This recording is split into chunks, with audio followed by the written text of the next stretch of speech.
এই দেখো আবার চুলের যত্ন নেওয়াটা খুব দরকার। লম্বা চুল তো সবচেয়ে বেশি অসুবিধা হয়, আরও বেশি, কিন্তু আমি কাটতে চাই না, ছোটো করতে চাই না আর কি। কাটি তো মানে মাঝে মধ্যে চুল কেটেই নিই। তো এই দেখো কয়েকদিন আগে কেটেছিলাম, অনেকটা মানে কী বলে একদম সরু হয়ে গেছিলো নিচে জায়গাটা। তো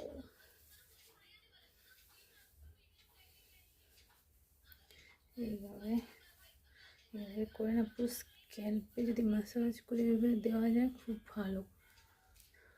মানে অ্যাকচুয়ালি ভিতর থেকে আমরা যা খাচ্ছি সেটাই চুলের খাবার ইউজুয়ালি, বাট তেল দিলে ওটা একটু আর একটু কী বলবো পরিপুষ্ট হয় আর কি, চুলের খাবার এক্সট্রা খাবার পায়। তো দেখো লাগিয়ে দিয়েছি সামনের থেকে। কালকে আমি হেড বাথও নেব।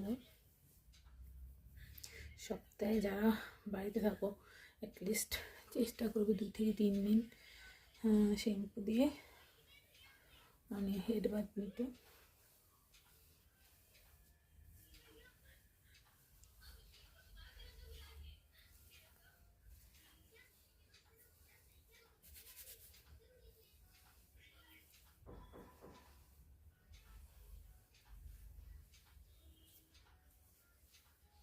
দেখো অনেকটা হয়ে গেছে, নিচের দিকে গোড়াগুলোতে লাগে মানে হাওয়াগুলোতে লাগে।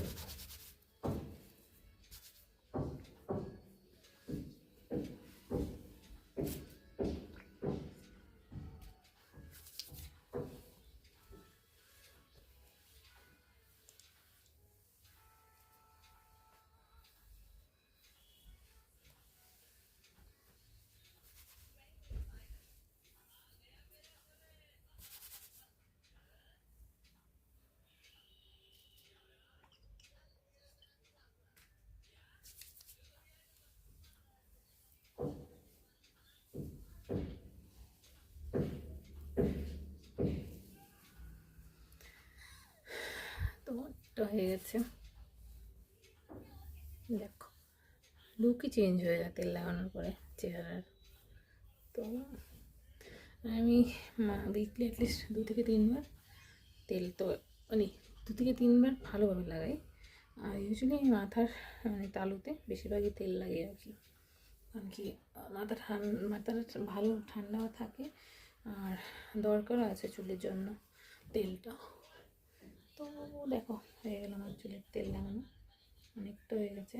এগুলো তুলতে মানে শ্যাম্পুগুলো অনেকটা শ্যাম্পু লাগে, প্লাস অনেক সময় লাগে আর কি, লম্বা চুলের এটাই সমস্যা। তো এই হলো আমার চুলের কেয়ার। আর শ্যাম্পু আমি ইউজ করি এখন যেটা লোরিয়েলের ওই যে হাইড্রো কি জানি, আমি শেয়ার করে দেবো লিঙ্কে ওইটা। আর তেল আমি এখন বাজাজের। আমি ইউজুয়ালি আমরা আরও আগেও আমি মানে আমার কলেজ লাইফ বলতে গেলে কলেজ লাইফে মোস্টলি এটা ইউজ করতাম খুব। তারপর শেষ করে মানে এটা মানে তারপরে আমি ছেড়ে দিয়েছিলাম, তারপরে মামা আর্থের প্রোডাক্টগুলো ইউজ করেছিলাম। আর এখন মানে মামা আর্থটা আপাতত স্টপ রেখেছি, মানে খুব থিকনেস বেশি মামা আর্থের অনিয়ন শ্যাম্পু মানে হেয়ার অয়েল যেটা। তো এখন আমার ছেলে ওটা ইউজ মানে ছেলের জন্য ওটা ইউজ করি হেয়ার অয়েল, আর এটা আমি ইউজ করি এখন। আর শ্যাম্পু তো আমি লোরিয়েলের ইউজ করি, যে কোনো ফ্রেশ শ্যাম্পু লোরিয়েল যে কোনো কালার, মানে একটা আছে পার্পল লাইট পার্পল যেটা, একটা রেড আর হোয়াইটের, আর একটা ফুললি রেড, এগুলো যে কোনোই ভালো। তো আমি মানে বেশিরভাগই রেডটা আর হোয়াইটের কম্বিনেশন যেটা ওটা ইউজ করি, আর না হলে ওই ব্লুটা আর এইটা লাইট পার্পলটা। তো এইগুলো আমার হেয়ারের কেয়ার। এখন আমি একটু আমরা ছাদে যাবো, কারণ নিচে একদম রোদ নেই। তো দেখি, ঠিক আছে, তোমাদের সাথে আবার দেখা হবে একটা নতুন ব্লগে। আশা করি তোমাদের এই ব্লগটা ভালো লাগবে।